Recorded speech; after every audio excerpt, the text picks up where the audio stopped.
If they cut out one, I don't even care no more.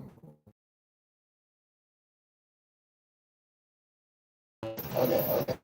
I'm gonna let that finish. We're gonna go ahead and take it off the heat. Now you're gonna attempt to put a hole in your snail. Cameras for this. Oh, the inside of its shell is real sick. This is what the snail looks like outside of its shell. We're gonna be eating this dark part right here. Go ahead and cut the rest of the snail away. This is what you're left with. It kind of looks like a piece of coral. It's a pretty tough meat, so you want to make sure it's like it's super. This is not you want to cut. Here it is after being cut. I really want to know exactly what this tastes like, so I'm not going to use any seasoning. Put in lots of butter. And then put in your snail. You can't tell me this doesn't look hot. Pretty sure it's done now. Definitely looks unique. Got a good piece right here. I definitely know I'm eating snail right now. Let's cook a coconut snail. Cooking this thing. Yeah, no. Anyway, we're about to finish this video up and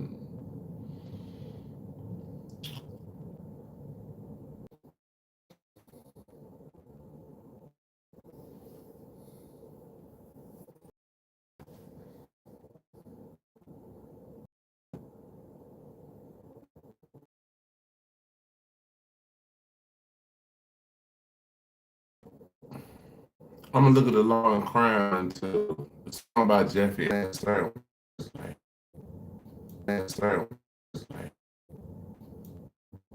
Oh. One, how can I talk about it? I started hearing people say, oh, this is the best wallet I've ever had. I started hearing people say, oh, this is the best wallet I've ever had. All that hype is real. First of all, you know what I love? Proof. Takes 12 to 40 is one of the takes 12 to 40 is one of the dangerous challenges in nature. Defensive ability drops by 90%. Movement speed falls to just 1/3 of normal. In Chesapeake Bay, USA, studies show that about 15% of blue crabs die during this vulnerable stage. Do that, they can fry them. Oh snap! We got another one, y'all. We got and the press going. And the press going. This probably be the last one I do. Yeah, this might be the last one I do, depending on how long it is. I might do this one and another one. On my phone real quick. Yeah, man, actually, it's by my phone, my phone. Clap your hands and your phone.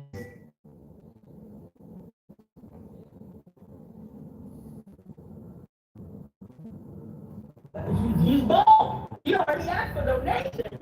People are looking at you. They're looking at you. You're going down. Going down. I'm happy. I seen this. I ain't seen no real finish line. You don't find that suspicious? Well, the woman, Mary Ann Laura, dropped the video claiming something heavy. She says Dr. Umar's legal investigation. She's not over at police headquarters. Public is not going to be an update. It's going to be in her video. She's presenting herself like I'm not just reacting. I'm not just reacting. I'm participating. She's saying she's doing things. She's dealing with attorneys, and now she's at the point where she says she just signed paperwork. That matters because most Umar content online is opinions and jokes. This is different. This is somebody trying to move it from internet conversation to official process. Now, do I know her personally? No. Do I know everything she's saying is true? Not yet. But the reason it matters is because the claim is specific and it's tied to a real world action, not vibes. She's basically telling people this is real time, this is real life, and this is moving now. And when somebody says that in the Umar universe, it automatically becomes content worth watching because the entire. Damn. I want to know when Umar gonna get all that shit straight, bro. Umar so goofy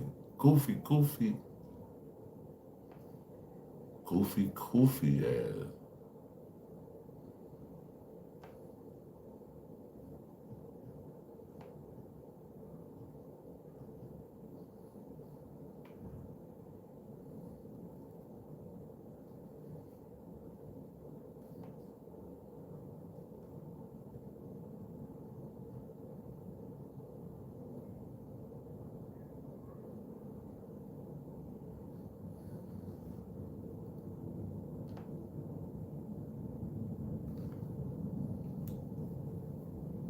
What's up, y'all? Where y'all tapping in from?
Entire Umar story is built on people waiting for the next phase.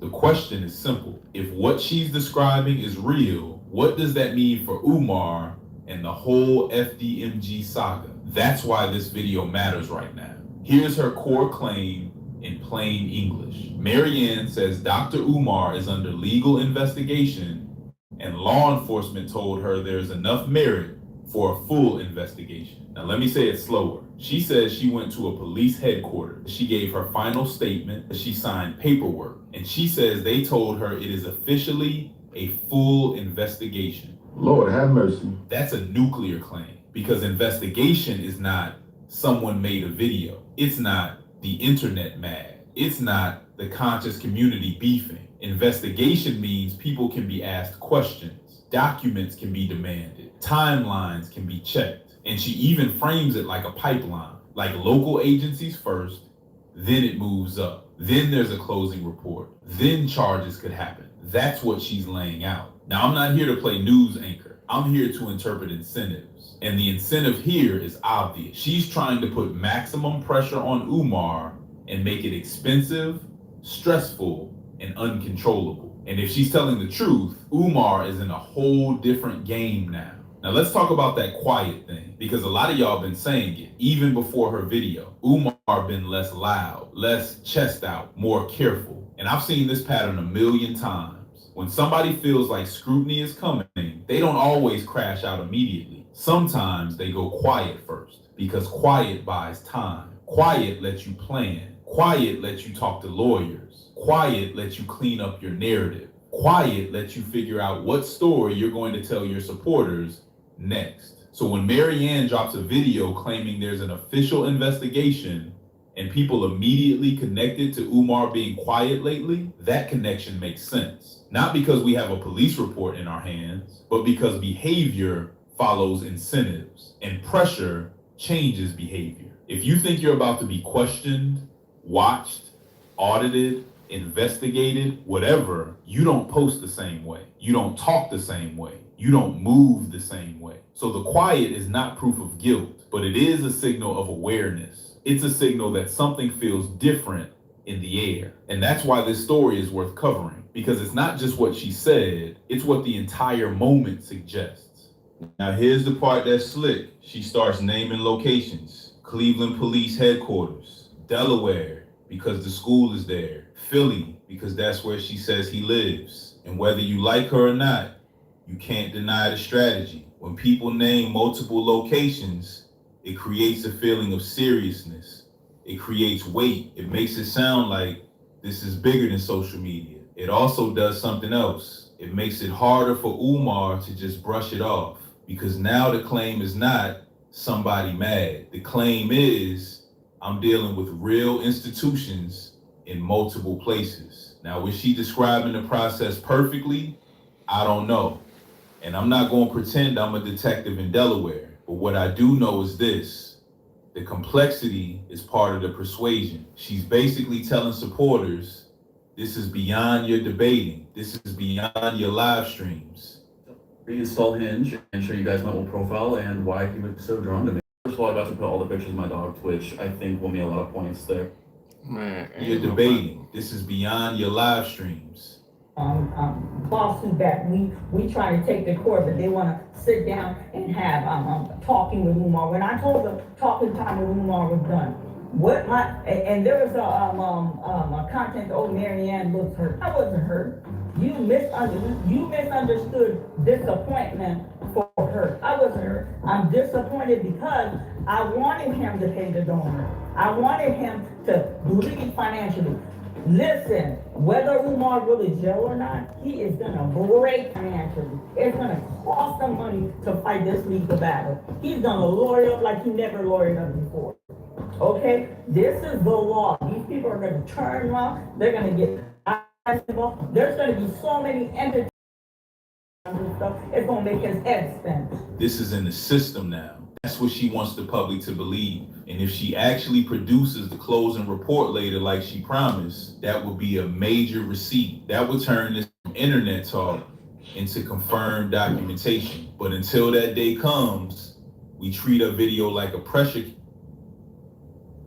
campaign with the claim that has to be proven by paperwork. And the bigger question becomes, if Umar believes she might actually have something moving behind the scenes, how does Umar respond? This is the part of her video that actually matters the most. Marianne says when the investigation is completed, she will receive a closing report on official law enforcement letterhead. That right there is either the moment this becomes real or the moment it collapses. Because on YouTube, anybody can say anything, but a stamped report is different. A closing report has names, dates, case numbers, findings, and it tells you what happened. It might not reveal everything, but it will confirm whether an investigation existed, what agency handled it, and what the outcome was. I'm not getting distracted by her energy. I'm looking at the deliverable. She promised to document, and that means the smartest way to cover this story is to frame it like this. She made a major claim, and she set a future receipts standard. So now the clock is not about, is she right today? The clock is, does she produce that letterhead report later like she said? Because if she does, Umar is going to have to deal with something he cannot talk his way through. Paper don't care about speeches. And if she doesn't, then that tells you something too. Either she got misled, or she exaggerated, or she used investigation talk to pressure him publicly. Either way, that letterhead report is the pivot point. Now let's connect this to the part y'all already know, because the reason the internet even has space for Marianne to go viral is because the FDMG story has been one long cycle. Every time it feels like it's finally over, we get the same beat. We done. We almost done. We waiting on a certificate. We about to announce. We gonna open soon. Then somehow it turns into donate. And when Marianne is claiming police involvement, at the same time Umar is back talking grand opening and certificate of occupancy, you can see why people are connecting dots. Because it feels like two timelines colliding. Timeline A is the public Umar timeline. Always optimistic, always close, always one more step away. Timeline B is her timeline, which is basically, nah, this is escalated and now the system is involved.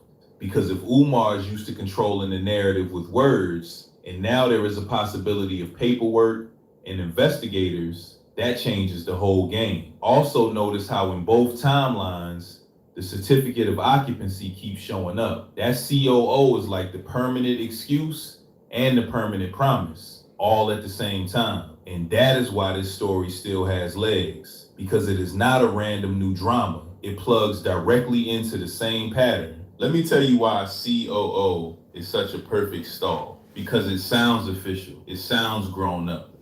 It sounds like the final step. It sounds like you are in the system doing real work. But it also has enough complexity that most supporters don't know how long it should take, what it requires, or what happens if you fail. So they accept it as normal. Marianne claims she called Delaware and got a general timeline. She says it should be a matter of days to weeks, not months and years. Whether her timeline is exact or not, her point is simple. COO is not supposed to be a forever word. And that's why people get annoyed, because they hear COO and they feel like they are being stalled with the technicality. So when Umar says grand opening soon, but also says he is waiting on COO, you end up in this constant suspense loop. It keeps people hoping, it keeps people watching, it keeps people donating. That is why I call it a stalling tool, because it gives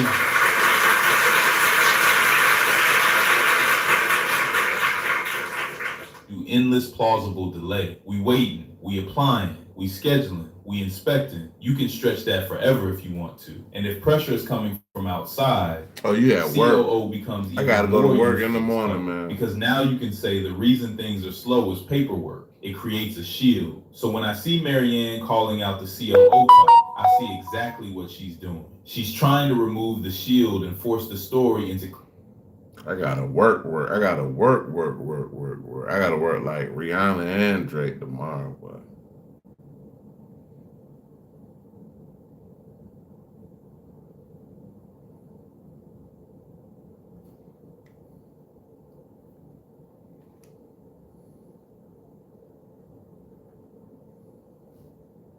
clear yes or no outcomes. Now we get to the part I agree with the most in spirit. She said the best route is court because once you're in that legal circle, no stone goes unturned. And she's right about the concept. Social media is vibes. Court is structure. On the internet, you can ignore people. You can block them. You can talk over them. You can pivot. You can blame haters. In a real legal process, you don't get to do that. You get asked questions. You get deadlines. You get records. You get people who do figures fear paperwork more than they fear criticism because criticism is emotional. Paperwork is mechanical. So if Marianne's claim is legit and it's moving into an actual investigation lane, Umar's and talking might not be enough. And that's why I think the grand opening talk coming back, the donation talk coming back, the prayer talk coming back, all of that starts reading